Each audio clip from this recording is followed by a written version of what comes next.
Welcome, everyone. My name is Lisa Schomburn, and I'm the secretary for the D9 Leadership Group. Thanks for joining us tonight. Before we get started, I wanted to go over some housekeeping items. This is a wonderful information night. It's not really an open forum debate. We have lots of wonderful speakers tonight with great information that needs to get out to our community. For this reason, participants have been muted. We invite you to submit questions via the chat feature within Zoom. Please be respectful. We probably won't get to all of them as we have a tight schedule, but we will try to get to some of them in our Q&A session from 8 to 8:45. Again, this meeting is about getting out the information to the community. Tonight's meeting is being recorded, and we will distribute the link to the recording to our D9LG mailing list, all registered attendees from tonight's Zoom meeting, and it will be on the D9LG website within a week. In addition to tonight's Zoom recording, our follow-up email will also include contact information for our speakers or websites where additional information can be found on the topics presented tonight. One last thing, there is a PDF copy of the agenda in the chat field if you'd like to download it. Okay, let's get started. Next, Sam, thank you. I motion to approve the D9LG general meeting agenda for April 8th, 2021. I second. To approve. Great, and we have all approved. The motion has passed. And now I'm going to turn it over to Bobby Attack, our interim chair, for a quick D9LG update. Next. Okay, thank you everybody for joining us this evening. Just got a couple of things. I know we're going to be on a tight schedule, so I'm going to make it as fast as I can. A reminder that National Night Out is now registering neighborhood associations for our National Night Out. This year it will be held on Tuesday, August 5th. And anybody interested or would like any more information, please go ahead and email me at the D9 Gmail account, and I will help you in any way I can to register, or if you're interested or need any information, just let me know. I'm here for that. Anybody interested in learning more about starting a neighborhood association or would like possibly joining our D9 leadership board, please email us at our D9 Gmail account as well. We have a busy schedule, so let's get started. First is our neighborhood leaders update and what's going on in our community. I noticed Dave Noel's here, so I'm going to have him unmute himself and go ahead. Dave, you got a couple minutes? He's from Erickson. Everyone, I'm president of Erickson Neighborhood Association. We're near Almaden Expressway, Branham, Chenoweth, and the Guadalupe River. We've been staying active through the pandemic, active but slower than before. We've been meeting about every 2 months and holding publishing newsletters every 2 months. We did recently do a native garden fill-in planting event where we planted more plants at Erickson Park, where we already had some native gardens, and we added about 27 more plants and drip irrigation for that. And that's about it. Okay, well, great. Thank you, Dave. Sabuhi from Pinehurst. Is she here? Yes, I'm here. Hello. Welcome. Go ahead, Sabuhi.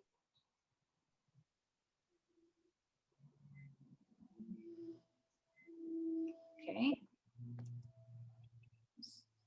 Okay, now it's all right? Yeah, I can hear you. Okay, so our neighborhood association is between Capitol Expressway and Branham, opposite to Thousand Oaks. And we always have 3 times in a year meeting at the library, which is on hold nowadays, as well as all the social functions. But we published a newsletter and distributed that because the board observed that there are a lot of new residents who have moved in. And other than that, I'll register for National Night Out. I did not get no email from the city or from anyone regarding registering for upcoming National Night Out. But I'll do that. And that's about it. The board met 2 times since the new year via Zoom, and everything is on hold for now, all the social activities. Okay, great, thank you. Thank you. Is Monica here? Monica Mellon, I can't, let's see. I don't see her. Okay. I can speak for Cambrian if you like. Yes, please, Cole. So I just turned over the chairmanship to Monica. I really appreciate some younger, great energy that she brings with all of her VTA background also.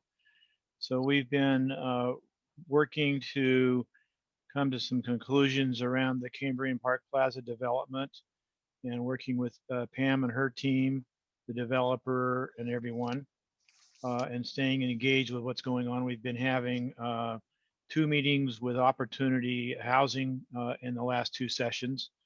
And that was from both sides. And then we'll have the county planning commission speak at our next meeting. So we get all viewpoints brought forward to the folks in the area. And we're looking forward to just moving forward and moving out of this pandemic environment so we can really sit around and be with each other. So that's enough for me right now. Thank you.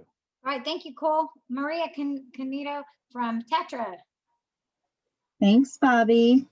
Hi, everyone. I'm going to give the update on the Tatra Community Association. We continue to have regular board meetings, and we have tried Zoom meetings for our general meetings. However, we have not had much turnout for that. So we are also really looking forward to having a chance to get together face to face, either for meetings or for some type of event. And we are certainly looking forward to National Night Out in August. We are pre-registered for that. And a couple of other activities that are in progress for us. We are planning some neighborhood cleanups. And we are looking to get our neighborhood watch program up and running again, and also looking to have some social events. The continuing issues are actually rather new issues in the neighborhood, continue to be auto theft. So we're really looking to bring the neighborhood together and keep an eye out and lights on. And I think that is about it. Thank you. All right, thank you so much. Okay, Jeannie or Rich from Little Branham.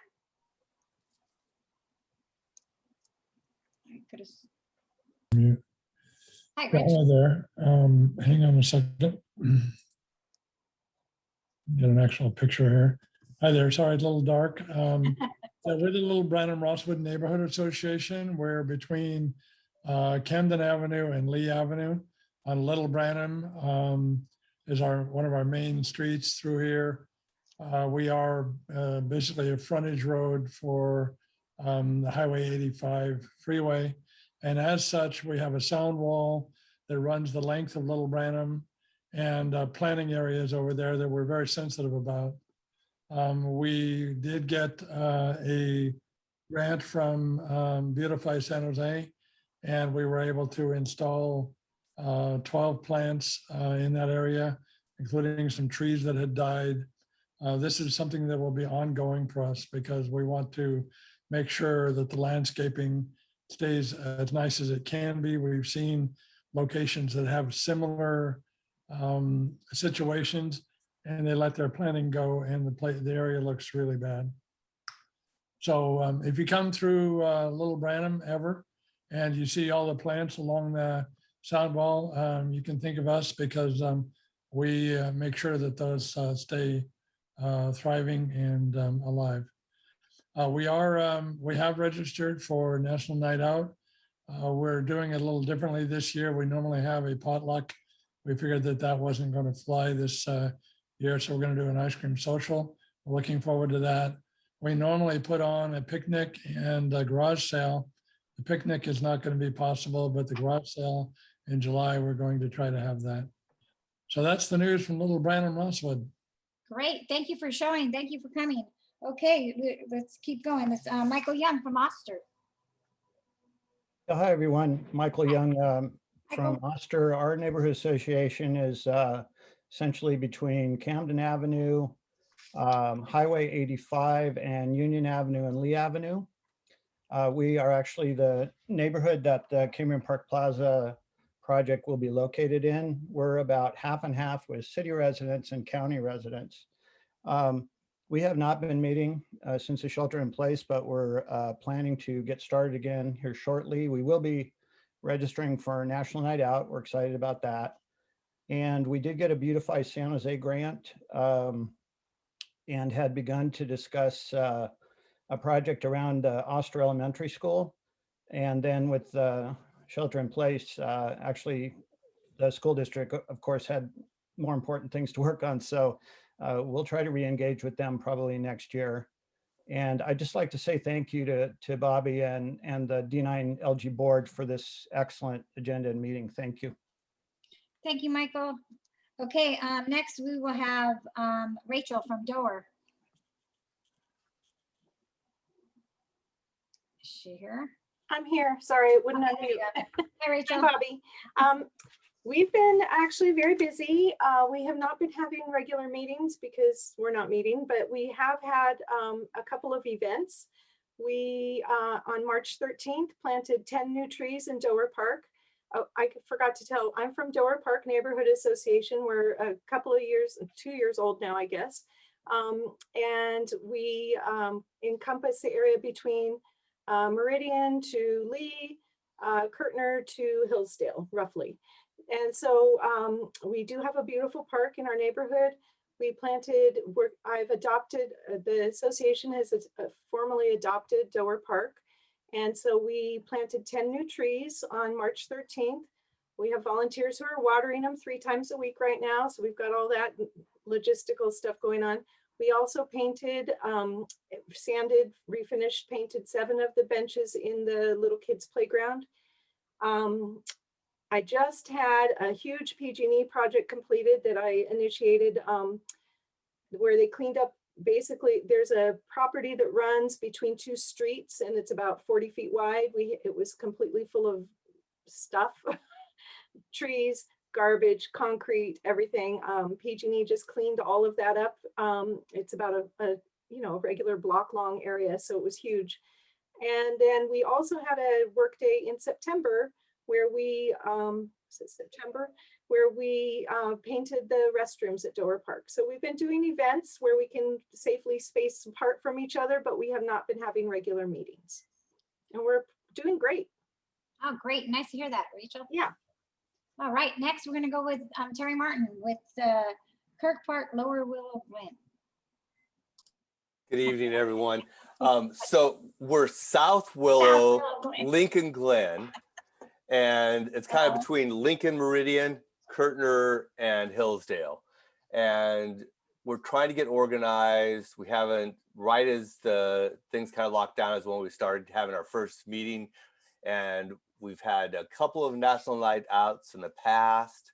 And we're looking forward to doing the next one. I'm not sure what that's going to look like yet. But we just had a park cleanup a couple of weeks ago. It was super cool. We had 40+ people out there just working in the park, pulling weeds and making it nice. So hopefully we can get something started here soon. Thank you. Okay, great. Thank you, Terry. Now we have Sam with Thousand Oaks. Hi, thank you very much. Good to hear from you again, Michael Young, and also thanks all for attending this meeting tonight. And we appreciate your responses. And my name is Sam Ho. I'm currently Vice President of the Thousand Oaks Neighborhood Association. Our president is Dave Guthridge, and I'm not sure if he's able to join us tonight.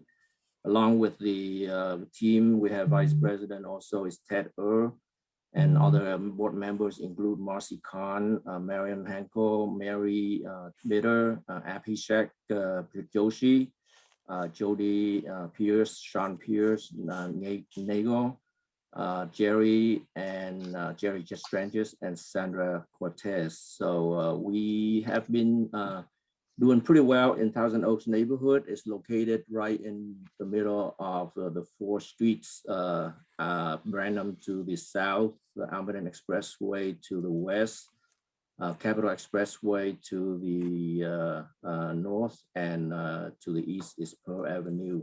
Approximately 800 residents, houses are in our neighborhood with approximately nearly 3,000 residents in this neighborhood. We do have the Beautify grant, San Jose grant that we are implementing and should be completed by the end of this year. And also the Thousand Oaks neighborhood's been in general pretty safe, and we appreciate certainly the support from our city council, Pam Foley, as well as Chief of Staff Scott Hughes, for being very responsive to the needs that we have in our community here. We've had we participated in some cleanup along the creek Amberton Expressway. So we've had some good neighborhood participation in that, as well as working and improving the park. I think the city has really improved the pavements, the accessibility ramps for our wheelchairs around the parks, and a lot of improvements been made there, nice lighting at night. So in general, we are safe and healthy, and we'll hope that to continue to make a better community for all. Thank you very much. All right, thank you, Sam. Gail Osmer from Navarus. Gail, you there? Okay. All right. Well, when she comes back, if she comes back in time, we'll go ahead and have her. I'd like to introduce a couple newcomers, and I'm so excited that we have Ruth, who is interested in starting a neighborhood association in Dentwood. Ruth, Callahan, welcome, and unmute yourself. Ruth? Hang on. Oh, there you go. There you go. Hi, Ruth. Welcome to the D9 Leadership Group. Thank you. Thank you very much. It's been very interesting and helpful to hear all of your accounts and agendas. And we're just starting out. So this is kind of a education for me tonight. I really don't have anything to report, but we are in the, excuse me, Meridian. We are between Branham and Cooser, far north as Camden on the other side. And then down to the fire station on Coniston, that would be, and then back to the 85 wall. Dentwood backs up to the 85 wall, and it's very much a frontage road, not as similar to Little Branham, because we have houses on both sides of the street where they just have the wall. Our 85 wall is behind the houses on Dentwood. So we do have a lot of interest in the area. There is some new planning going on for some new construction, which we have a lot of thoughts about. And public safety is our #1 issue. We have a lot of speeding in our neighborhood, a lot of cut through traffic. It's a cut through to get the Highway 85 between Pioneer High School and Branham High School. So those are some of the issues that about 85 of us so far have already voiced our opinions, and we will be in the process, and hopefully at the next meeting I'll have more to tell you about. Great, and welcome to our D9 Leadership Group. Thank you. So excited working with you. Okay, we have another one from, I'm not sure she's here yet, but Kayla from Hammer. There's so many people I can't see if she's here. Kayla from Hammer. Okay, well, Gail, are you with us still? Gail Osmer? Okay, well, I guess that rounds up everybody. Anybody else? Did I miss anybody? Go ahead and raise your hand if I did. Okay. All right, so let's go ahead and move on then. First person on our agenda is Pam Foley. Welcome, council member. Thank you so much. So do I get 10 extra minutes because you're starting 10 minutes early? Just kidding. Bobby, I know you have a really tight agenda, and I appreciate an opportunity to chat with everybody and let you know what we're doing at District 9 and how we're supporting you, and just extend an offer to help you out in any way that you need us. Scott Hughes, my chief of staff, is on this call as well. And the other staff is off tonight or attending other meetings. I wanted, thank you, Bobby, and Lisa, for getting this meeting going again. We missed you last year.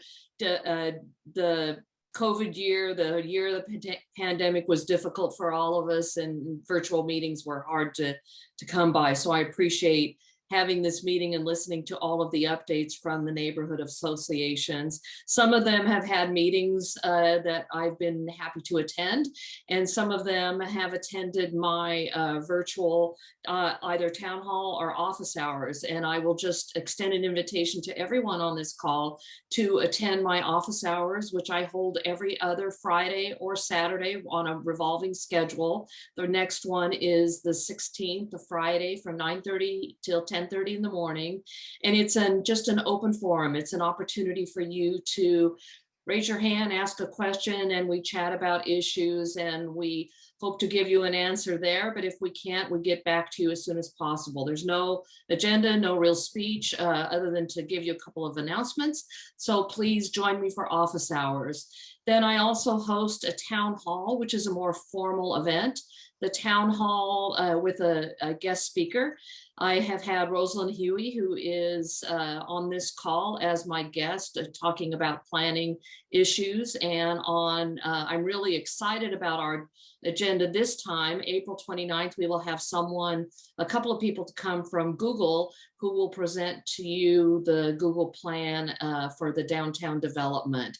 It was just recently released, so there's a lot of questions and interest in what Google is planning to do now that it's more detailed. So please join me for that. Also, I wanted to just go over a few things that we're working on. It is budget time, and we are currently about 38 million in the hole for the coming fiscal year. Budget, the accounting office is working on how that will be plugged, what that will look like, and we're really focusing on core services, increasing funding to beautify San Jose, the digital inclusion fund, increasing that as well, so our children can have access to, in a virtual technology world, they can easily have access to their schools. Those are the two things that are top of mind. But if you have any ideas, we always reach out to our community, and it's in our newsletter again this month, that if you have any ideas on where you would like us to spend our funds, or where you would like to see the city focus, please let me know. We're happy to take your input. Some of the other things that we're working on in District 9, you've probably seen paving projects in certain areas. All of you will have new pavement eventually, but not this year.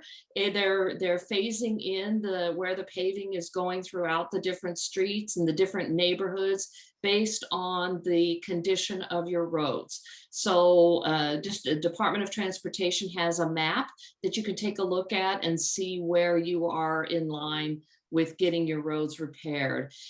Sam mentioned the ADA compliance at the corners. All of the corners are to be made ADA compliant, so you will see that in the process as well at most of our intersections. Additional traffic safety, we've been really focused on traffic safety and traffic calming, in particular on Pearl Avenue. That street is set to be paved this year, and with repaving is an opportunity to restripe and take a look at slowing down traffic. For those who live in those neighborhoods, and I know there are many that in this call who do live in those neighborhoods, we're looking at creating protected bike lanes. We're looking at putting in enhanced crosswalks by Terrell to allow the children to cross more safely. So there's a lot of improvements that will be going from Chenoweth all the way up to Foxworthy. There will be a community meeting, so watch for that. Once we have more details, we'll host a community meeting with the Department of Transportation, going over the details of the current proposal. Additionally, we are looking at narrowing Hillsdale. Hillsdale is considered a Vision Zero corridor, which means Vision Zero means we're focused on 0 fatalities and 0 serious injuries to pedestrians. So we're looking at narrowing that street as well. Also putting in protected bike lanes and putting in a median bollards to control the median strip. Other things that we have done and this is directly as a result of members on this call who've suggested that we needed to enhance certain crosswalks, is we installed a new enhanced crosswalk on Lee and Charmaran. That was for the Oster neighborhood. I know Michael Young is the one who mentioned it to me, and we actually had to pay for that out of my funds because the mayor initially approved it, but then they rescinded the approval. So it was important enough to me that I paid for it from my funds. We also are getting ready to install an enhanced crosswalk at Ross Avenue near Butcher Park. And then on Meridian Avenue, there is a current flashing light at Houston that is really easy to miss. So we're going to put an enhanced crosswalk at that intersection as well. Other things we've done is just recently Butcher Park had a playground upgrade for the little children. And one other event, we're doing a district-wide shredding event. So anyone in District 9 can come to our shredding event, drop off your private documents, and we have a shredding company there who will shred any materials that you drop off. That is May 15th. That is also tax day. Remember, tax day has been extended by 1 month, so you don't have to get your taxes in next week. You have until May 15th, and that is also shredding day, and we will be sending out information about that as well as we get closer to it. What else can I tell you? Well, how's my time? I got a couple more minutes, right? Yeah, sure. Okay, good, thank you. Sideshows. Everyone's been hearing about sideshows. They're a huge problem. And if you haven't heard them, lucky you, you don't live in a neighborhood that you hear massive cars fly down your streets. But these sideshows are very dangerous. They end up at major intersections, sometimes not so major intersections. And they 200, 300, 400, 500 vehicles close off the intersection so that emergency vehicles and police cannot get through. And then they create these huge donuts where they're, I guess it's fun. I don't know. To me, it's very dangerous. The police are called in to address them, but it's just a few police against 400 or 500 spectators. And so a couple of years ago, we implemented a spectator ordinance where we fined people who were watching. Just 2 weeks ago, we implemented a promoter ordinance where we will be fining those who are creating these events. And we also implemented auto license plate readers, authorized the police department to purchase automatic license plate readers so they can get the information of the license plate and then impound the vehicles for 30 days. Those are some of the things that we're doing at the police department. We're also looking at enhancing, and I know Lieutenant Kendra is on this call, so I'm sure she'll go more into detail on sideshows and other things. So I will then talk about some of the physical changes. Department of Transportation is also looking at slowing sideshows, and one thing they're doing is looking at maybe putting roundabouts in certain crosswalks, doing quick builds, pylons, things like that will slow traffic and make the intersection not look so attractive. One thing to note about the sideshows is that citations were issued, and of the citations that have been issued, 43% have gone to residents from San Jose.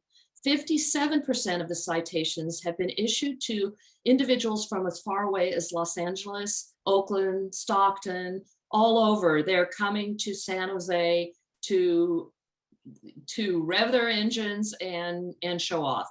It's very dangerous. I hope none of you are caught in them, but I live about a block from Almaden Expressway and not too far from Hillsdale either. And I can hear them driving down in the middle of the night or in the late evening. And it's alarming and frightens me and wakes me up. So just know that the police department has been authorized, will be looking at budgeting that and enhancing the budget for the police department to address sideshows.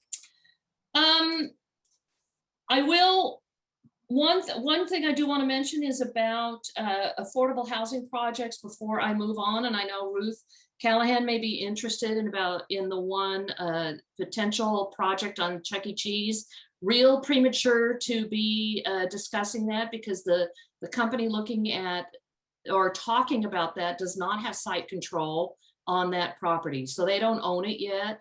I don't even know what status they are, but when they do, we will have lots of community meetings. They are, if this, there is another affordable housing project at the old fish market. They're closer to putting together a plan. And that one looks like it's going to be a 5 or 6 story building with 239 units. And that is the fish market, you all know, near Black Angus off Blossom Hill Road and the light rail. So the affordable housing projects, there's several that are coming into District 9, and the developers that are bringing them in are using a tool, state legislation, that allows them to build affordable housing without going through traditional process. And the traditional process goes through our San Jose's planning department and then gets final approval by the city council. When state law is implemented, there's 2 different laws that can be utilized. When it's implemented, we can only meet with the community and work with the developer to get the best plan possible. But we don't have an opportunity to object, because we don't have an opportunity to vote on it as the city council. All the developers who are coming in with affordable housing projects are using either SB 330 or AB 2162. That's important to know because you'll learn as we go through the process that there's little we can do, and that's very frustrating from my standpoint. But we will definitely hold community meetings, and we will work with the developers to mitigate any negative impacts on the community as much as we possibly can. And so far, the developers who are coming to our area have all indicated that they want to be good neighbors and want to work with us. So that doesn't mean we're going to get everything that we want, but the reason that these developers are allowed to use state legislation is because we're not building enough affordable housing in San Jose and actually in the state of California. And the legislature has put priority on it and said, we're taking it out of your hands, city leaders. We're going to allow these developers if they meet certain thresholds. So I just want to give you that as a backdrop for when we do go forward. And if Chuck E. Cheese goes forward with the development, Ruth will be in contact, and we will have at least 1, 2, and probably 3 community meetings to listen to the community and then work with the developer. So I will leave you with that. I know Scott has posted in the chat registering for my town hall and signing up for office hours. And if you're not receiving our newsletter, please sign up to receive it. And with that, I will turn it back over to you and say thank you. This is a well-attended meeting. Good job to District 9 Leadership Group. Thank you, council member. Okay, next, Sam, we will have our neighborhood. We'd like to introduce our new Interim Southern Division Captain, Kendra Nunes. Well, hello, thank you. So I have been promoted, I think, or placed in the interim captain position until they make promotions. The promotions are decided, I think, next Friday and are probably going to effect 2 weeks after that. So you'll be seeing my face probably for 3 to 4 weeks, maybe a little bit longer. They are talking about keeping us in position through Cinco de Mayo weekend, because that tends to be a difficult weekend for us. And forgive me if my presentation is not as fluid or as smooth as what I know Captain Washburn's were. She's very dialed in on these things, but she helped me a little bit. Yeah, no pressure. That was for about 5 minutes today. So one of the things she asked me to look at and relay to you was the statistics for your district with regard to auto burglaries, commercial residential burglaries, auto thefts, and aggravated assaults. She said those are the main areas of concern oftentimes for these meetings. So I'll go over a little bit of that. So the good news is both aggravated assaults and burglaries of all types are down in this last quarter compared to the prior quarter, but also compared to last year.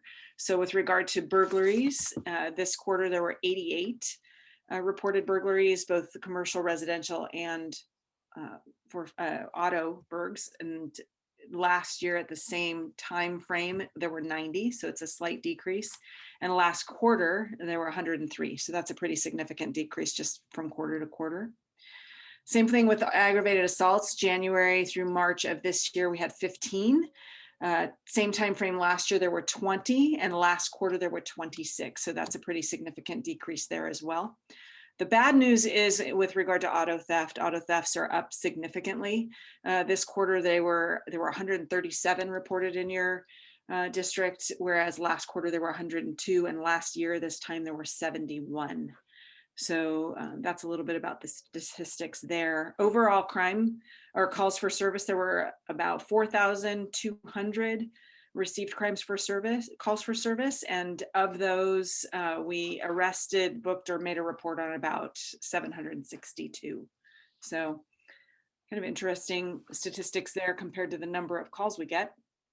And then as far as proactive activity that resulted in some sort of arrest or report, there were about 1,485 calls generated of proactive activity, and of those about 113 resulted in some sort of arrest or report. So that's sort of the overview of your district with regard to crime stats. Sideshows, that's the big hot topic that I've been talking about a lot. So on Friday and Saturday nights, I share the responsibility with a midnight lieutenant to manage the problem with sideshows. And it is a citywide problem. And I can tell you it's also a Bay Area and regional problem. I've been attending meetings with the Northern California Regional Intelligence Center. So they're starting some movement on addressing sideshows. And also the Law Enforcement Executive Committee, which meets once a month, which is leaders from organizations throughout the South Bay. We've all been talking about the sideshow problem. It is not unique to San Jose. The problem we have with enforcement and abatement of this problem is that we are just completely outnumbered, and they're mobile. So it's like a rolling riot. Sometimes they're a little more peaceful than other times, but oftentimes we end up with lasers, fireworks, and gunfire. We're outnumbered, 300 people involved in that with our, at best, 20 to 30 officers. And the other issue is having to deplete from patrol. We have to pull out of the beat structure. So that's 20 to 30 officers fewer handling calls for service. So it doesn't surprise me that we would see an increase in the call wait times for our police officers to be able to get out to calls for service. So we've had some movement forward. City Council's been great at supporting us in our efforts to address this problem with the approval of some overtime money. So thank you, Pam, for that. And we're still working on getting organized and figuring out what that's going to look like, but we're making some progress there. We've also been getting donated officers from some of our agencies up the peninsula who, they've got 5 officers on patrol at any one time. So when 300 people descend upon them, they're really overwhelmed. So they're happy to donate resources to us on Friday and Saturday evenings to help abate the problem.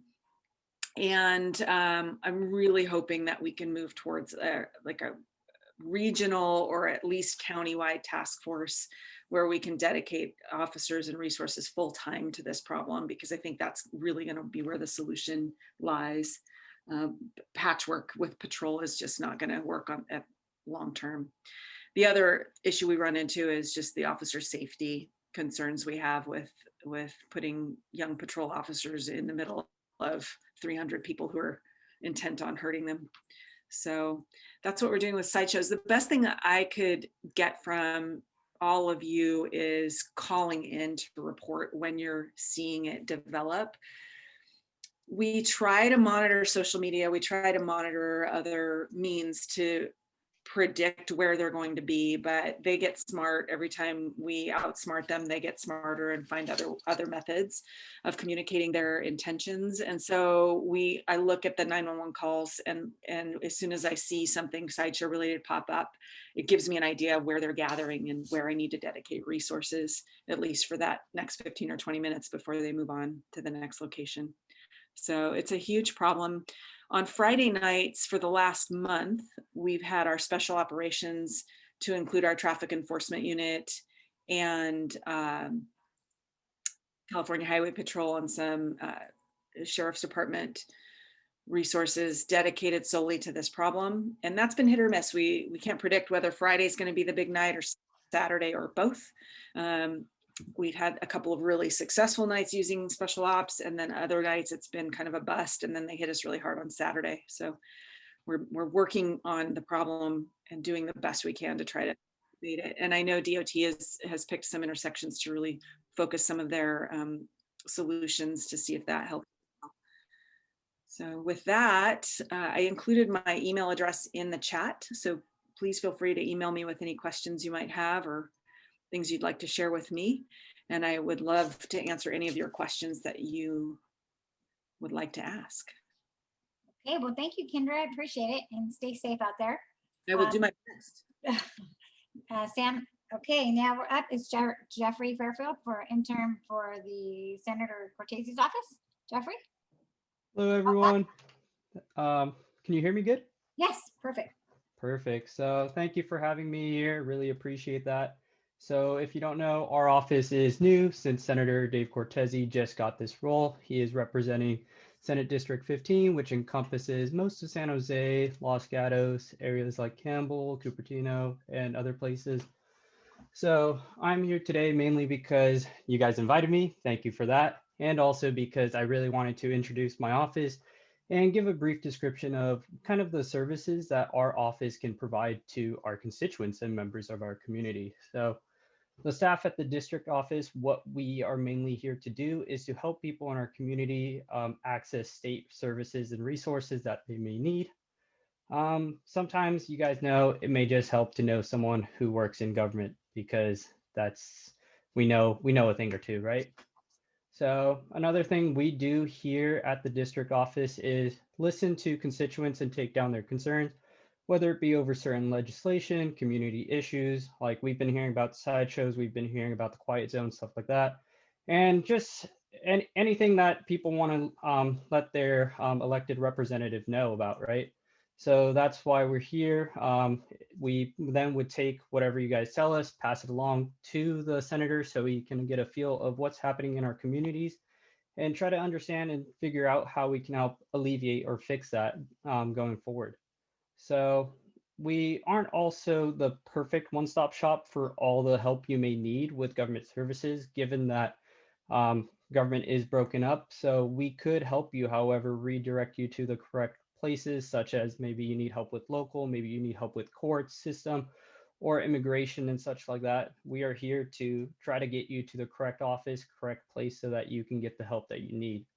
So if you guys wanted to reach out to our office, there are multiple ways to contact us for help and just to talk to us. That includes our office phone number, which is 408-558-1295. You can also reach out to, at the senator's website and just search up Senator Dave Cortez. It should pop up right away. And on that website, there is a place to directly send an email to Mr. Cortez's general inbox, and we will receive it and then someone from the team, or maybe Senator Cortez himself will respond. And there's also, you can sign up on his website. There's going to be a newsletter that talks about the stuff that he's working on. Right now, we're working on some very exciting legislation, trying to pass forward stuff to really push for renewable energy, push for lowering how much businesses pollute and stuff like that. That's something that the senator is very passionate about. Another thing I know that we are all passionate about in the state of California is housing and housing prices. That's something the senator is working very hard on to try to remedy and fix. He's actually on the housing committee, so he has a lot of power to try to work on that, and hopefully we can get some great legislation passed in that area. Another thing I wanted to bring to your attention is that the senator hosts a lot of town hall meetings, and he is actually hosting one. Well, I think it probably ended by now, but he was hosting one today, and he was speaking with Senator Ro Khanna, and they had a great discussion. They were talking about issues that the state as well as the country in general is facing, right? Probably gun control, COVID vaccination, stuff like that. So whenever we have a town hall meeting, and if you guys would like to be kept abreast of that, please join our newsletter. That's a great way to get it. Another way would be you can reach out directly to me or someone at the office and we can show you, or check the website. We'll post all the information there. These town hall meetings are a great way to talk directly to the senator, get a feel for what he's doing. He loves taking questions. He loves seeing people attend. It's not as personal as it used to be where you could attend in person, but he still loves having people come and join the Zoom meetings, you know? So if anyone has any questions in regards to anything, I would be very happy to answer them.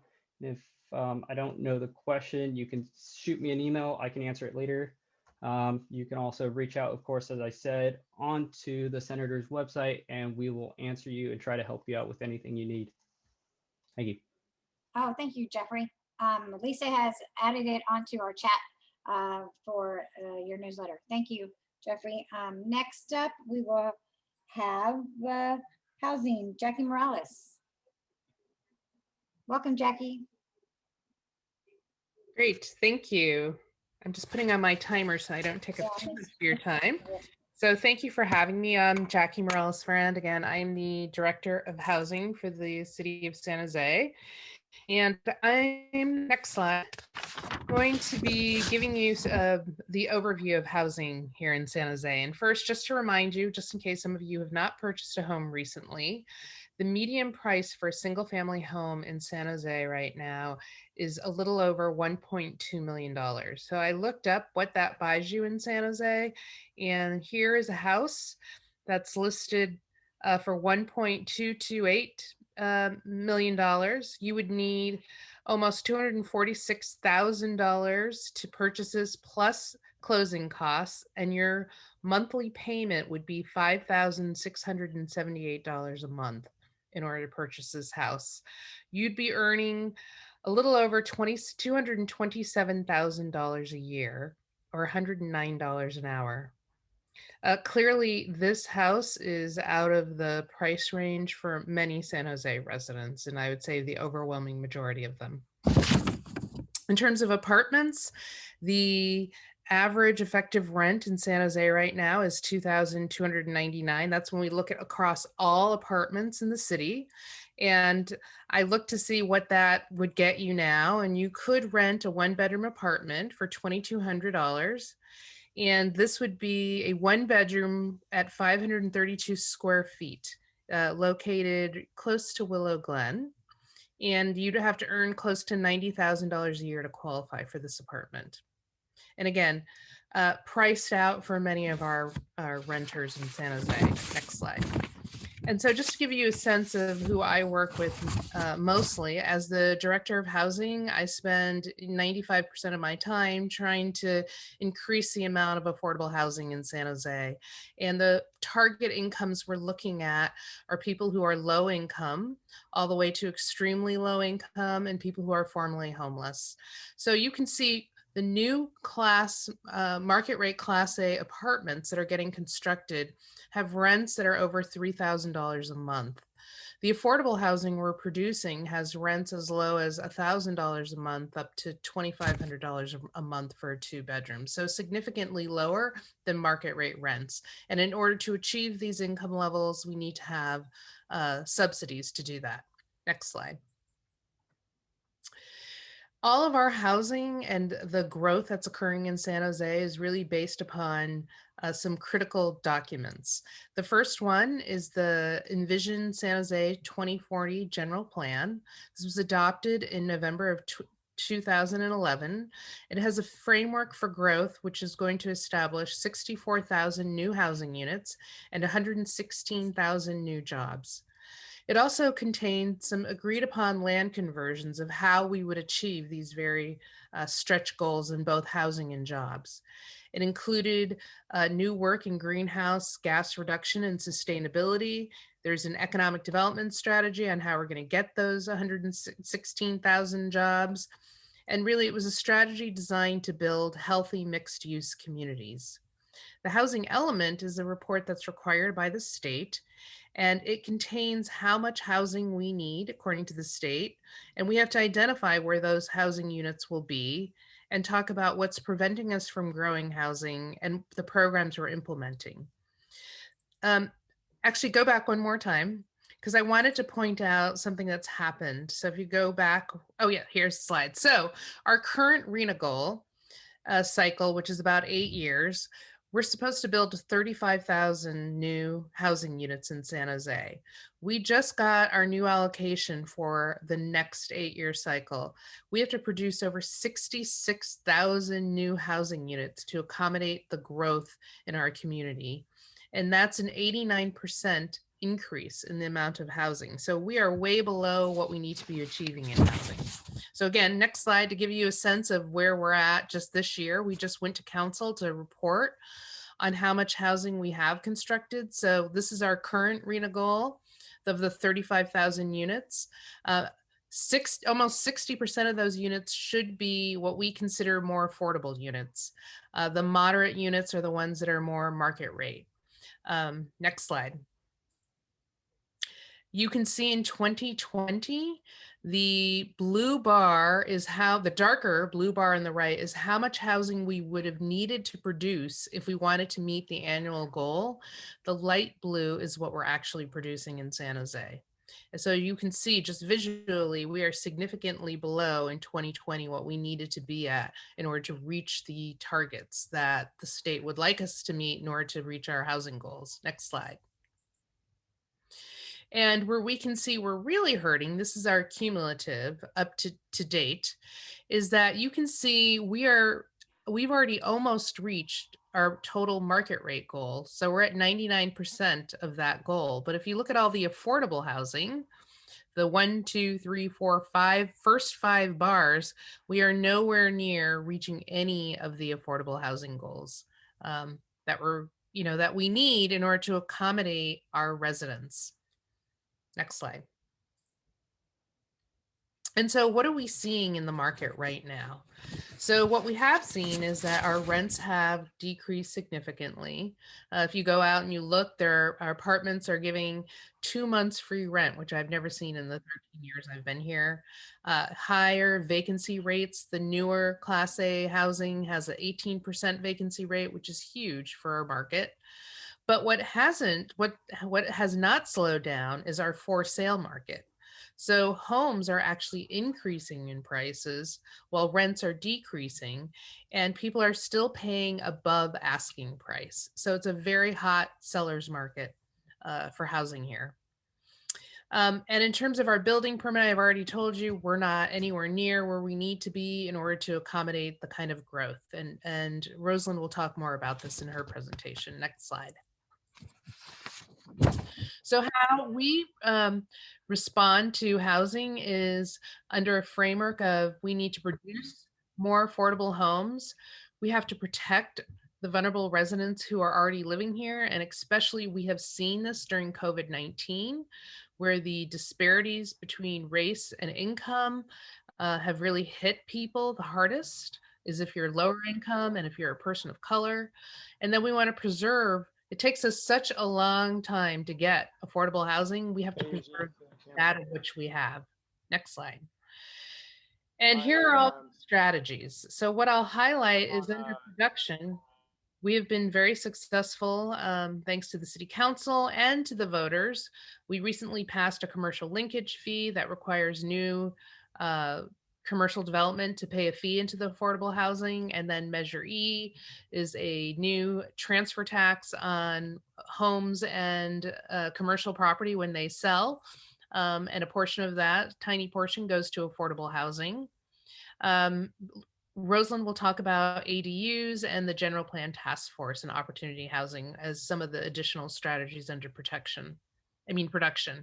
Under protection, the city has an apartment rent ordinance which stabilized rents for apartments that were built before 1979. We have a law called tenant protection, which says you cannot get evicted in San Jose unless you break one of the 10 or 12 items under the law. But if you're a good law-abiding tenant who follows all the rules, your landlord cannot displace you without having a reason.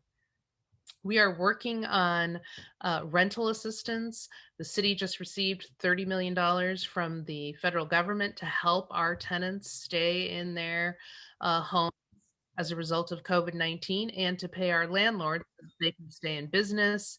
And we've also been working on homelessness and trying to create some emergency housing so that we can get people off the streets. And then last, in terms of preserving, I think what I'll emphasize right now is we're working on some general plan amendments to protect mobile home parks. And we've also been lucky to buy a couple of motels in San Jose, and we're going to try to retain those after COVID-19. As you know, motels have lost a lot of business as a result of COVID. And so we're trying to look at opportunities of how we can purchase those. Last slide. So what I would say in terms of housing and looking forward and where we're going to see some changes is that we are working on the city's first affirmatively furthering fair housing plan that is consistent with the Obama administration and California state law. We plan to come to council in May of 2021 with it. And what I think is important is when you consider that 28% of Black or African-American households spend more than half of their income on housing costs, 25% of Latinx households spend more than half of their income on housing costs. We also know that we've had a history of, the history of housing has been exclusionary, starting with redlining, where poor and Black neighborhoods were excluded from investments and loans. And we also know that even when the federal government created the FHA and created federally backed loans so that you wouldn't have to put down 50% of the house cost in order to get a loan, that these FHA loans created what we now know as suburbs, and that those FHA loans excluded African Americans from getting them. And why is this so important? It's important because the home ownership rate is very different depending upon your race. Nationally, in 2019, 64% of all Americans owned their own home. When you look at white non-Hispanic, 73.3% of white non-Hispanic people own their own homes. African Americans, it's only 42%, and Latinx, it's only 47%. And so there is a racial disparity in the home ownership rate. And what we know is that home ownership is a major component of individual wealth. And so if home ownership determines wealth for the middle class, then it's very important that we look at how do we create more opportunities for people to have access to wealth and access to living in better neighborhoods. So that brings me to my last point, which is we're going to be working on an affordable housing siting policy to ensure that our affordable housing is distributed across the city. And we'll be bringing that to council in June. And with that, I think I'm turning it over to Rosalind. Okay, great. Thank you, Jackie. Rosalind, from the Director of Planning and Building and Code Enforcement. Good evening, everyone. Pleasure to be with you this evening. Thank you for the invitation. Again, I'm Rosalind Huey. I'm now the former Director of Planning, Building, and Code Enforcement. I am in day 4 as Deputy City Manager. And we can start with my slideshow, Sam. There we go. So Jackie, our housing director, provided a really good foundation in terms of where we are in our housing strategy for the city and how important it is to continue to produce, preserve, and protect housing for our residents. And so I want to just share with you what we're really looking at in our housing crisis in the city, and really just not unique to the city of San Jose, but throughout our region and obviously in big cities throughout the country. And so when you look at the city's land use map, and this is what's showing in this slide, the yellow color represents land that is designated for low density residential development or single family homes. And as you can see, we have a lot of yellow on our map. And what it does, it represents, so out of all of the residential zoned or designated land in our city, 94% of it is zoned for single family homes. You can see we've done a comparison on how we stand nationally. It's about 75%. The national average of land, of residential land that is zoned for single family. And Jackie previously talked about, right, the high cost of home ownership here in the city of San Jose. So the question really for us is, where does our workforce live? So these are school teachers and firefighters and government employees who have good incomes, but still, because of the high cost of housing, really can't get into the home ownership market. Next slide. So in talking about housing strategies, we in the city, we understand that it's going to take all kinds of strategies and tools to address our housing issue. And so this evening, I was asked to talk about opportunity housing, urban villages, and ADUs, or accessory dwelling units. So first, I'm going to start off with opportunity housing and really just talk about the concept and what it is. And so really for opportunity housing, we're looking for more housing choices for our residents. So, the previous slide, it showed that most of our residential land is for single family homes. And we know that many of our residents simply cannot afford single family homes, or choose not to, right, live in a single family home. So really opportunity housing is about providing more housing options. So those choices can be in the form of a single family home. So in form and scale, these housing types actually look like single family homes.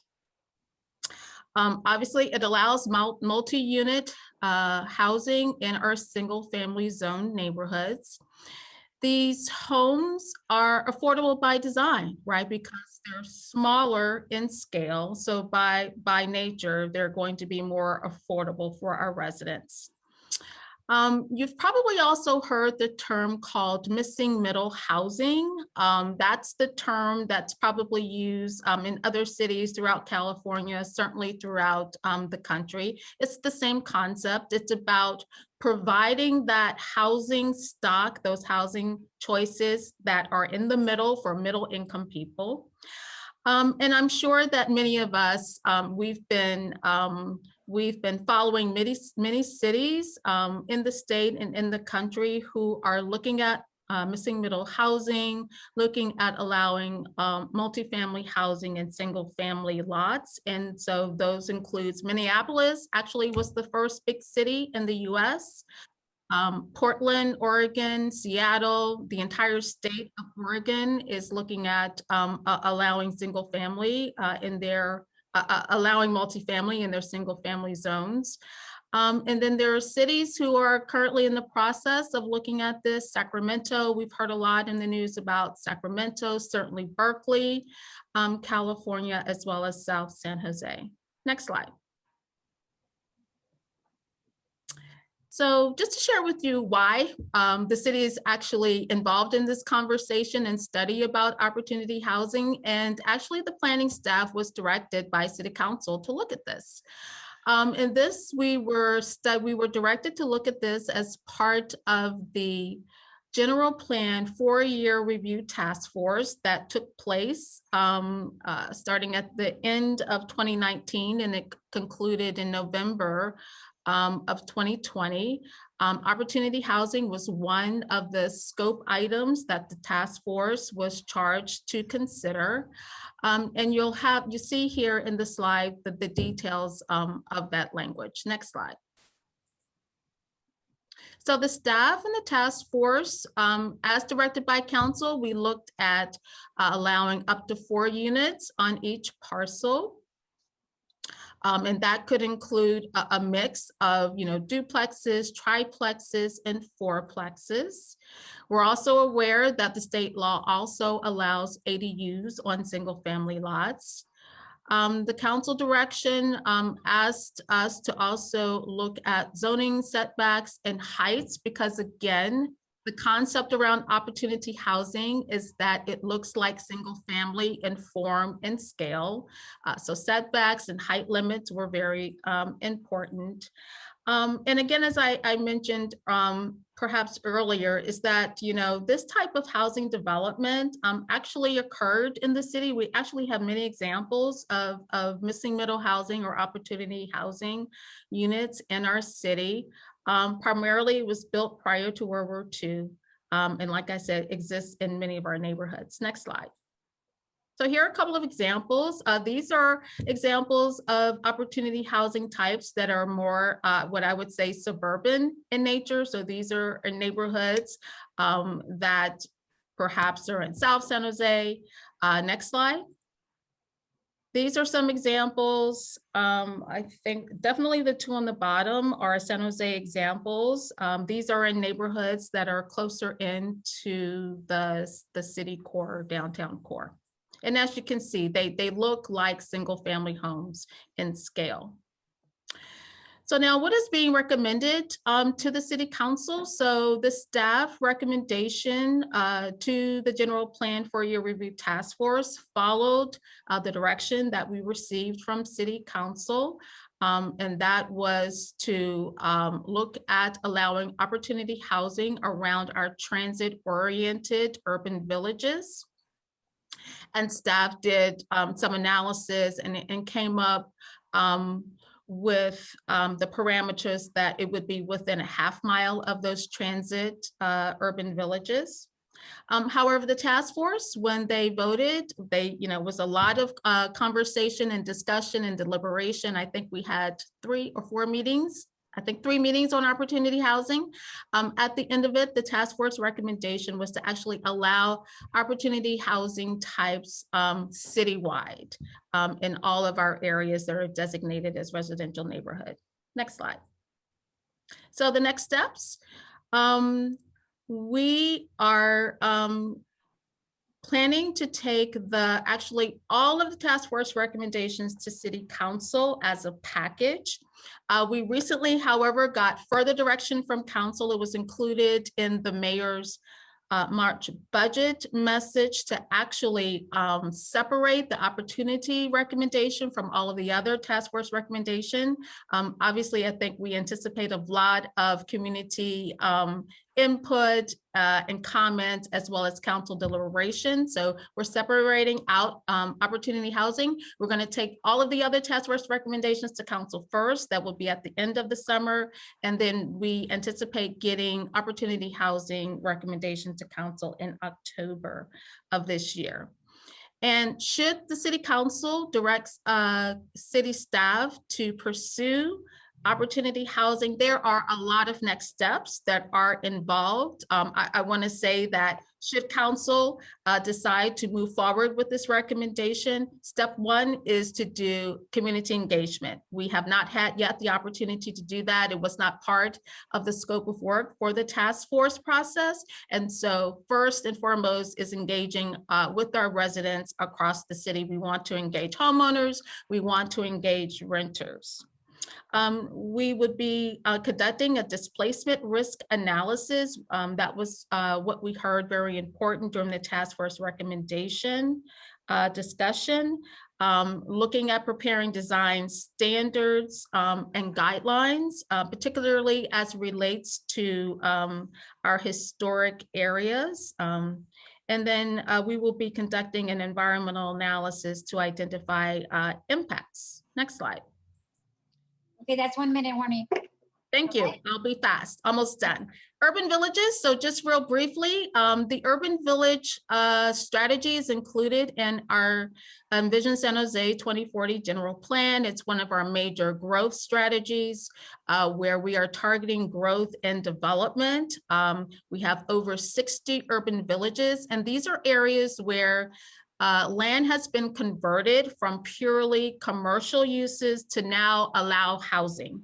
We have 12 urban village plans that have been approved thus far by City Council. We have 2 urban village plans currently in process. One is the Barry S. Bart Urban Village. The other is the North First Street Urban Village. We have 2 plans that are funded that we'll be initiating later this year. And in terms of implementation, since the general plan was adopted in 2011, there have been 9,300 residential units that have been entitled in nearly 4 million square feet of non-residential uses. Next slide. I think that's ADUs is the next one. So just very quickly, ADUs, the city has been focused on relaxing requirements for ADUs so that we are in compliance with the state laws. There have been 3 major updates to our ADU ordinance. We are super excited that many of our homeowners are finding ADUs as a great option. And you can see here in this slide that since 2016, ADU permits issued has been just, just growing substantially. And you can see even in the year of COVID, 2020 last year, we still issued 377 ADU permits, just a little shy of the 416 that were issued in 2019. So there continues to be great interest in ADUs. And I think that's my last slide. Yes, this is a slide for resources for further information. Thank you. Great, thank you so much. Okay, next up is Justin Wang, and we're now, because of opportunity housing is such a big, important issue, and so we've decided to bring in a couple of speakers for and against. The first one will be Justin Wang and Kiyomi Honda Yamamoto from San Jose Neighbors for All. Welcome. Great. Hi, thanks for having us. I'm Kiyomi. I'm an attorney with the Law Foundation and a member of the San Jose Neighborhoods for All Coalition. I grew up partly in District 9 right near Foxworthy and Cherry, and I'm still a San Jose resident, single family homeowner, and very excited for what opportunity housing would mean for family, friends, and the future of our city and my neighborhood. So I want to hand off the bulk of the presentation to my coalition colleague, Justin, but I'll be on chat if to help answer any questions. So Justin, do you want to? Yeah, absolutely. Thanks, Kiyomi. And thanks everyone. It's great to be here. So quickly, I think I confess, I think I sent a non-updated version of our slides. So there might be some outdated references, but most of the content should be the same. So if you see, yeah. Anyways, getting into it.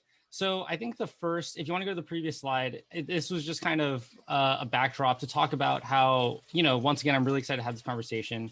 And I think we've all been hearing, the conversations that people have been having, and it's, opportunity housing is getting a lot of attention because there's a lot of anxiety about what does that mean for our city? What does that mean for our neighborhoods?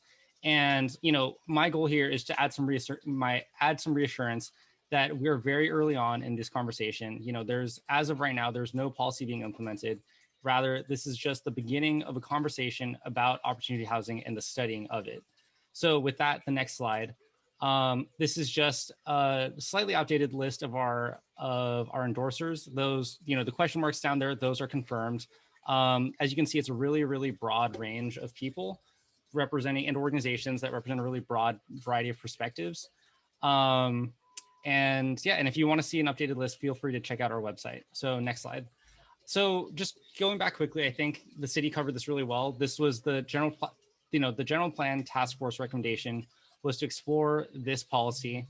And, these are kind of some of the reasons for that. And I guess we can keep it moving since I think the city covered that very well. Thanks to them, they made my job so easy. So with the next slide, we can kind of just do really briefly, what is the potential of opportunity housing? What does this really represent tangibly for our city and for our neighborhoods? And so in my day job, I'm with Greenbelt Alliance, which is primarily a environmental nonprofit, and we also dabble in land use. And so notably, we worked really, really hard to preserve Coyote Valley. And one of the key things that we found in that work was that it's really, really important to promote smart infill growth, which means building denser in the city, within our urban footprint so that we don't sprawl out into our really, really precious natural areas. And and going along with that, this also provides just simply more San Joseans with a place to live. And again, it promotes San Jose's climate plan because it reduces the vehicle miles traveled by reducing some of those really, really crazy commutes that we always hear about. And we know, our friends and coworkers are doing. So these slides, I'm just going to do a really, really quick, brief history of San Jose. So with the next slide, there is, I think going all the way back, this was, of course, originally Muwekma Ohlone tribal land. And so this is, how it was for quite a long time. And with the next slide, you can see that in 1777, that was when when San Jose was first founded. And it was simply founded by colonists as a farming community to provide food for the presidios of San Francisco and Monterey. And it had a population of 68. And in 1850, that is when San Jose became California's first incorporated city and the state's first capital. And so you can see that is the old Capitol building for California. And with the next slide, in the 1920s, these are the Roaring 20s. We talk so fondly about. I think in high school we had a Roaring 20s theme prom, so it still lives on in that. And there's a couple notable landmarks here, time-wise. With San Jose Junior College was founded, the Bank of Italy building was constructed, the Fox California Theater was built, and this is when we see the city really starting to grow. Getting up to 39,000. And 1950s, that's of course the post-war era. So these are kind of like the last years of the Valley of Heart's Delight, and we're really starting to see the city, explode in population. It's doubled since we last saw it in 1920s. So with the next slide, 1970s, I think it's worth noting that this is the start of the tech boom, and as the city aptly alluded to, Plex housing up until this point, Plex housing was around. It was really, really popular up to and around World War II. So for the vast majority of San Jose's history, this was, Plex housing was not just allowed, but embraced. And so we had it until right around now, which is when we started to see more and more restrictions. And so later, next slide, 1990s, this is when the Sharks started playing, 1991, Go Sharks. And you see that, really its population's exploded. It's 782,000, just, like orders of magnitude from where it was before. And now, as the booms continued, our population is well over 1 million.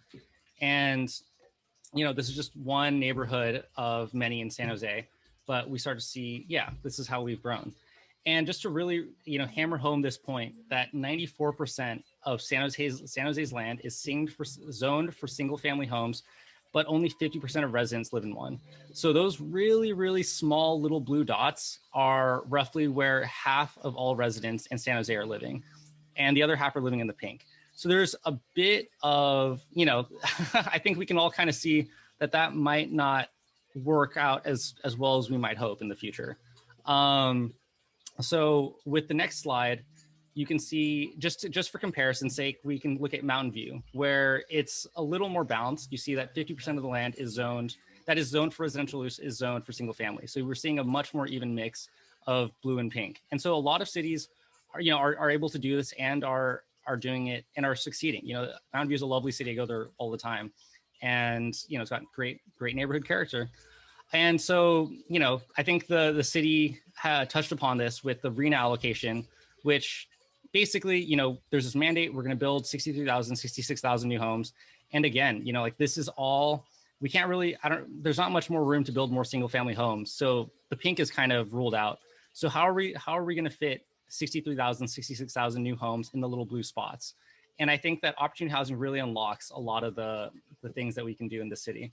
So just really quickly, you know, this is really just to illustrate, you know, we hear it anecdotally and we see with our own eyes, you know, just prices skyrocketing. It's just grown consistently over and over again.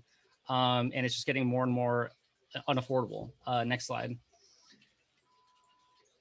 So same thing with rents. We're seeing the same thing. Next slide. It's just, you know, costs continuing to increase.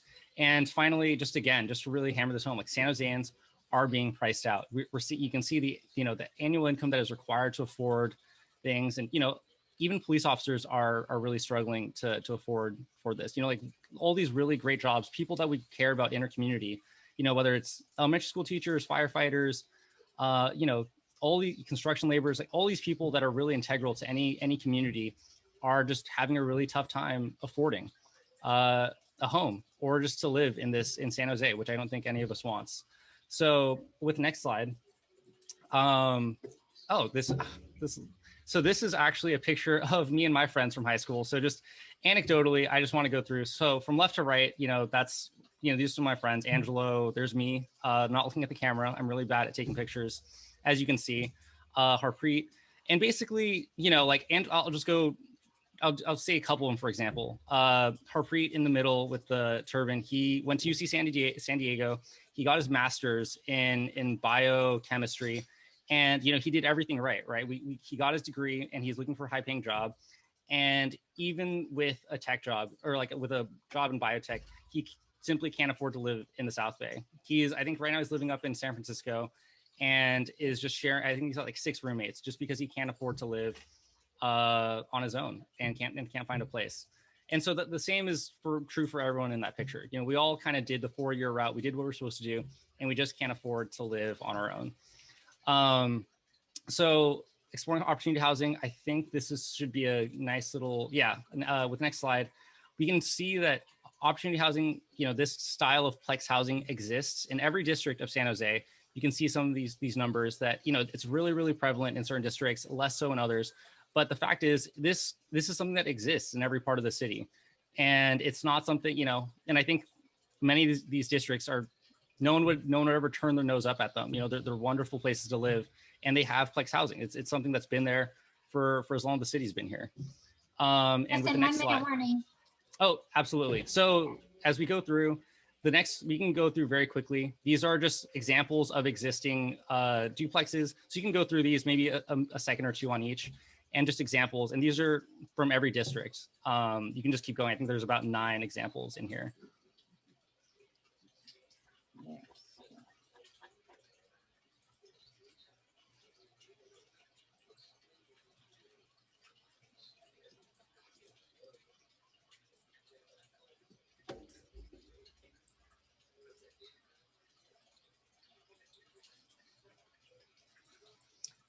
And so finally, just trying to wrap this up quickly. We can go to the next slide.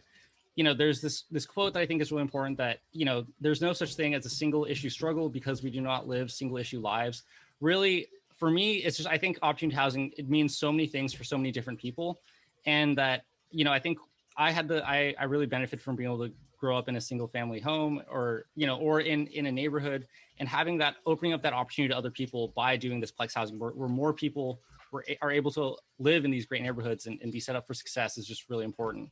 And so there's this fair housing bit, which I think the city covered well. It's going to take a little bit. So I think we can maybe address that in the Q&A, and you can keep moving through the slides as I know I'm running out of time. So. Okay, Justin, you can put your information on our chat. And so if anybody would like any more information from you, they can also go to your website.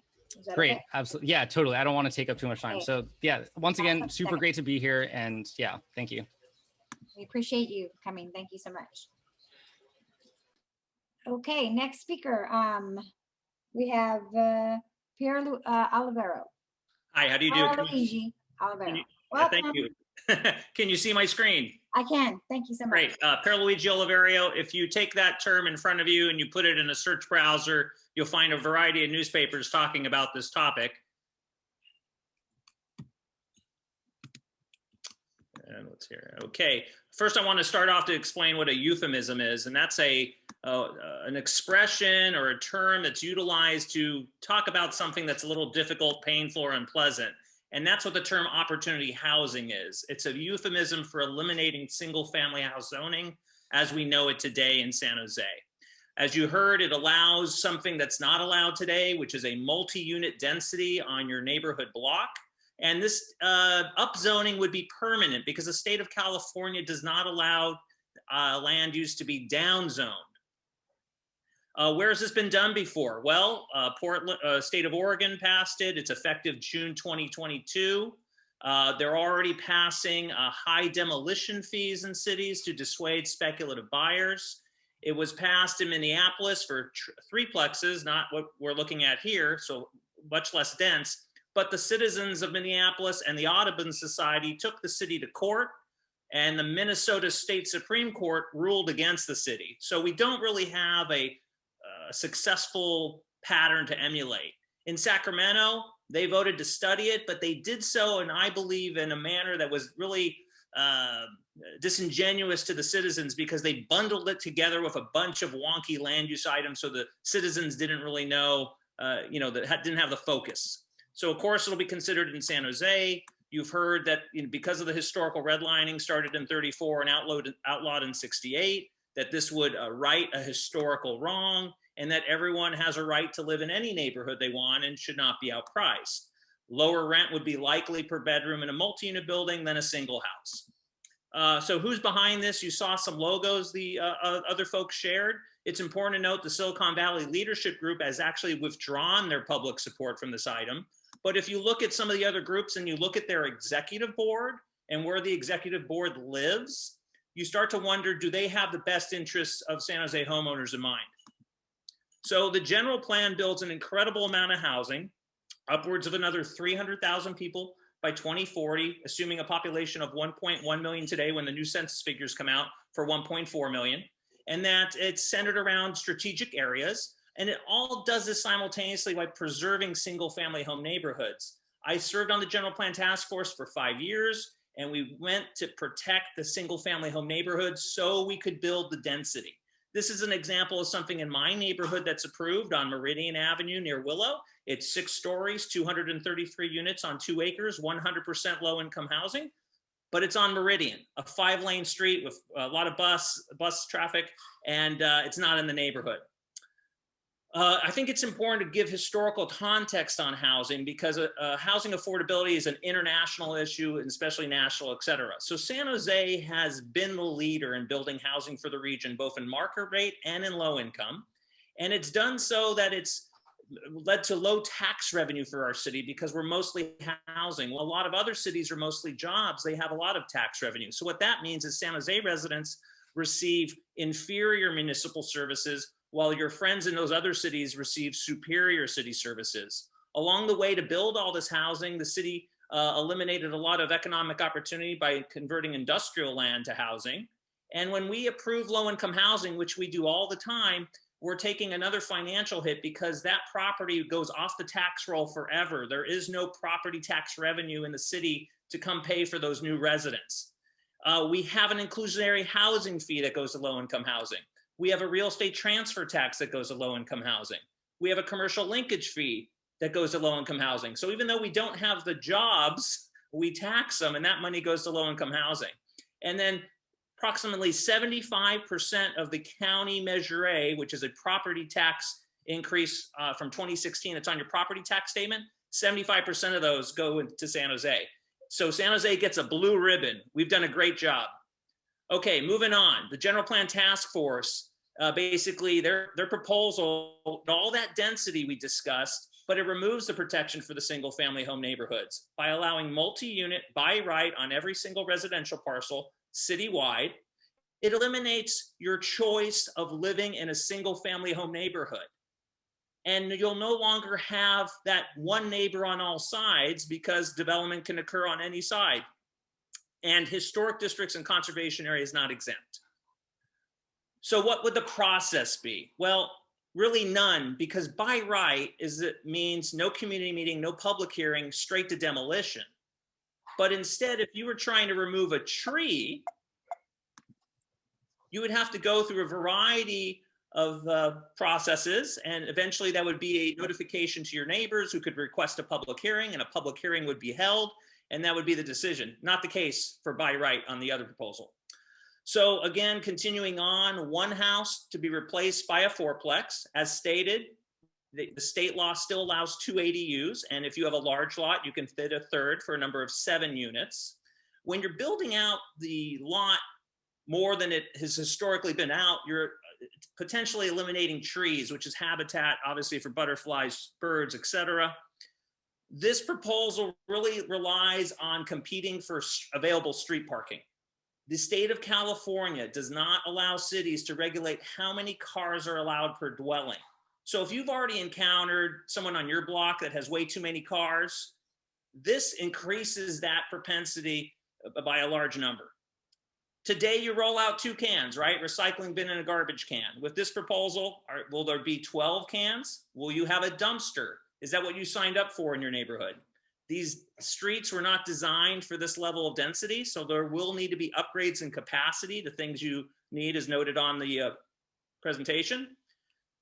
Fair to say, less privacy and more noise with more units next door to you. And design standards. With the state legislation, it really hampers cities' ability to try to maintain neighborhood character because the state legislature has handcuffed cities in their ability to do good design standards. So if we look at Sacramento, for example, that is studying this proposal, they're also studying design standards, which should give many people great pause because they are just studying design standards to abolish parking, the setbacks, and the floor area ratios. That's how much of the lot you can build out. So that would enable a speculative builder to utilize more of the lot or perhaps every square foot of it. ADUs, as noted, have been growing. My numbers were slightly different that I received from the mayor's office, but no, they're about this. Yeah, so long story short, this is what I've seen here as far as what is getting approved. This is done by the property owner, not a speculative buyer. But it's important to note that these are rented at the market rate if they're not rented to family. And so as noted, this proposal does not generate any low-income housing. It simply creates market rate housing. And if you look at cities like Vancouver, Canada, they have found that 70% of those units are actually more expensive than the original. So the argument is also, hey, we already have this type of housing. And that's great. We're not requesting it be torn down. But the fact of the matter, was built a long time ago when craftsmanship was better and design standards were better. But that won't be the case. So the question is, do you want one of these built next to you in the future? There's been this concept of, well, if we don't do citywide, so someone might say, okay, let's just do it along bus lines. And someone might say, okay, well, that makes sense. I'll just do it on these busy streets. But the fact is, everyone keeps talking about a radius. If you do a radius, it really affects most of the neighborhood. And most of these blocks are 0.2 and 0.25, not even half mile. This is some other ones I want to get out of here. Let me skip these. We are also looking at the city at converting 1.5 acre commercial lots. And if you look at the density we historically approve and add up that acreage, that's about 10,000 units of housing without sacrificing single family home neighborhoods. And so our organization, we support choice. We support the general plan, which adds thousands of housing units. It's in this method of growth, it's best for affordability, environment, and enables viable commercial and transit. We support the backyard ADUs. We believe the urban village work, those 60 urban villages that were assigned to planning in 2011 should be completed, and they should be completed with environmental clearance so they're built quickly. And that these wealthy underhoused cities that have not done much, they need to pull their fair share. It can't always be on the back of one city. And we support waiting to see what happens in other cities. We don't want to be a guinea pig. There needs to be true evaluation, and that doesn't exist today. And this is the most significant land use issue ever discussed at the city council level. And we believe this really should be on the city ballot and not up to 6 council members. So my opinion is almost everyone who lives in a single family house is sacrificed. You've saved, you've worked hard to own your piece of the American dream. And we have plenty of underutilized capacity to meet our housing needs without destroying single family home neighborhoods. So we have a petition for citywide, it's meant for citywide at the Willow Glen Neighborhood Association website, the Families and Homes website, which is in the chat. Please share with your friends and neighbors. Let your council, the whole council, know this is the most important issue to you, especially if in upcoming elections. And you need to grow thick skin, because if you have pride in your single family home that you've saved and sacrificed for, understand that some people will be cruel and unkind and tag you as classist, racist, privileged, or talk about your fragility. So these are some of the neighborhood associations that are opposing. We would ask your own individual neighborhood associations to consider joining us. The District 6 and District 10 leadership group are opposing. And a lot gets talked about race in this discussion, but the Berryessa neighborhood, for example, is less than 20% Caucasian, with over 60% of their residents tracing their heritage to Asia. The fact of the matter is, people from all over the world come to San Jose. We're an extremely diverse city, and everyone has done what they could do to have their home and keep their neighborhood. And we just simply think that we should stay with the general plan, which will do plenty of housing. And keep in mind, this stuff is also going on at the state level. So livablecalifornia.org is a great resource. With that said, thank you so much. Anybody has any questions, we're going to leave their information up on our chat. So you can call on them or email them if you want any further information. Thank you. Okay, next we have questions and answers. If anybody would like to raise their hand and have any questions for us, the chat is open. I have a question, Bobby. It's Lisa. Sure. Do we have Rosalind back on? Is Rosalind still with us? Yes, she is. Fabulous. And I'm not here to determine, pro or con, but it's actually a real question. You had mentioned, the housing would be with setbacks and with height limits. And this is kind of a sticky wicket for us. I'm in the Erickson neighborhood, and we recently had the Bass Pro Shop put in, which is very large in height. And now we're looking at the fish market being very large in height. So how is the height limit determined in neighborhoods? Like, is there a formula for that, or do you look at what's in the neighborhood existing? Yeah, great question. So currently, our zoning ordinance has development standards for our single family zones. So typically in our single family neighborhoods, the height limit is about 35 feet. So what we're suggesting for opportunity housing is that it would comply with that very same height standard. So again, with opportunity housing or missing middle housing, however you want to characterize it, the concept behind it is that there are more units that are allowed, but they are single family in form and scale. I have a question for Jackie. Jackie, you mentioned relating to the number for our home ownership, as well as the percentage of income toward housing.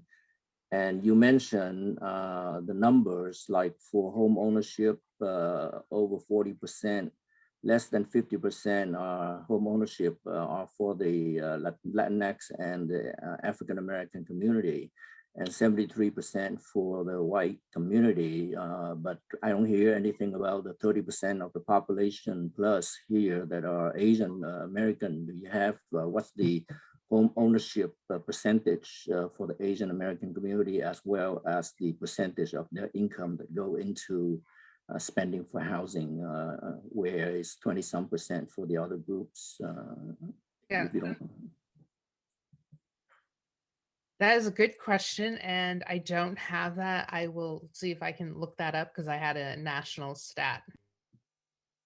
Yeah, I appreciate that, because one out of 3 residents in the San Jose city are Asian Americans. I think that would be good to know what's the status on that.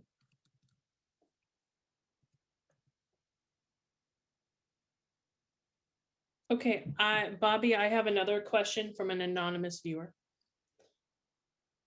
This one is for Pam Foley. On these new low-income housing being built outside of the city's purview because of state legislature, Are the developers being given free taxes to build low-income housing like the low-income housing already built here along the light rail in District 9?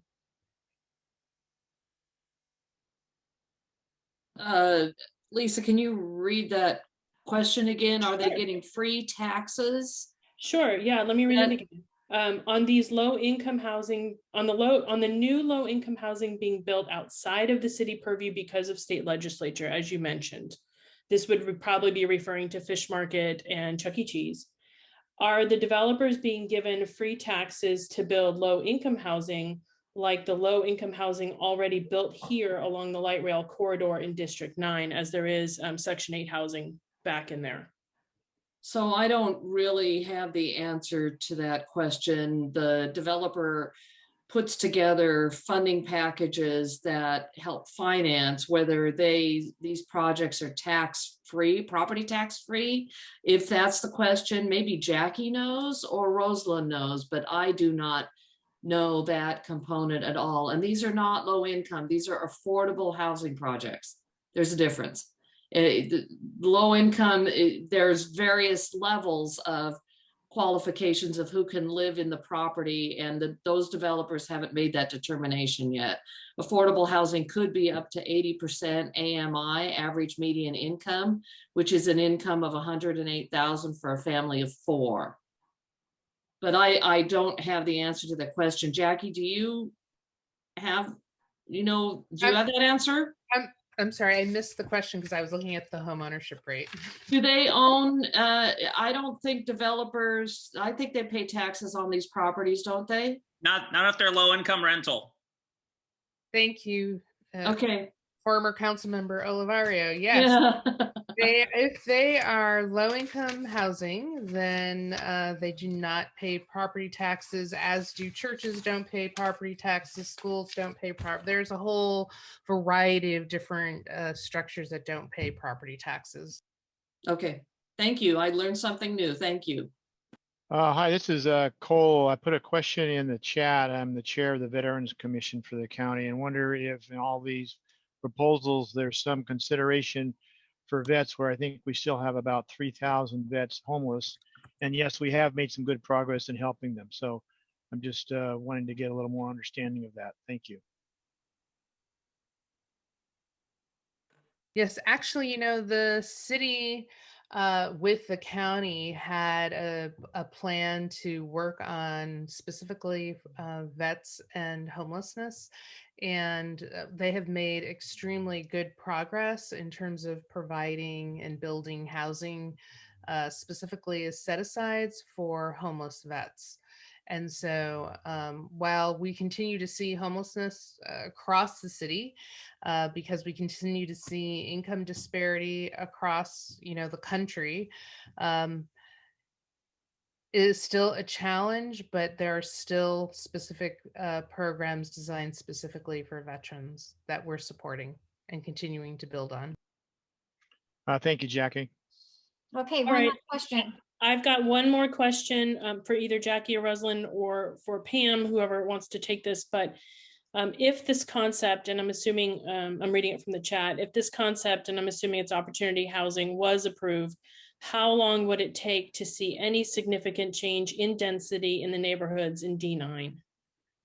I'll be glad to answer that question. So as I mentioned, should City Council decide to direct staff to move forward with the opportunity housing concept, there is a significant amount of work that's going to be required. The community engagement, the displacement assessment, economic analysis.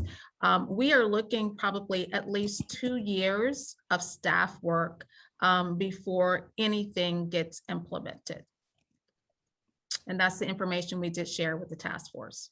Thank you, Rosalind. Just a comment about the task force. I did sit on the general plan task force, and when we took a look at opportunity housing, and I was one of 2 council members who voted against moving the opportunity housing forward. The other was Councilman Dev Davis. Just wanted you to have that information. Thank you. Okay, so it is 8:45 and our meeting is over. Thank you to all our speakers and everybody, council member, Rosalind, Jackie, Jeffrey, and everybody for coming this evening. Again, we're going to post our recording of this meeting on our website. And for anybody who wants a copy or is not on our mailing list, if you're registered tonight, you will automatically receive that information. Again, good night and thank you all for attending. Appreciate it.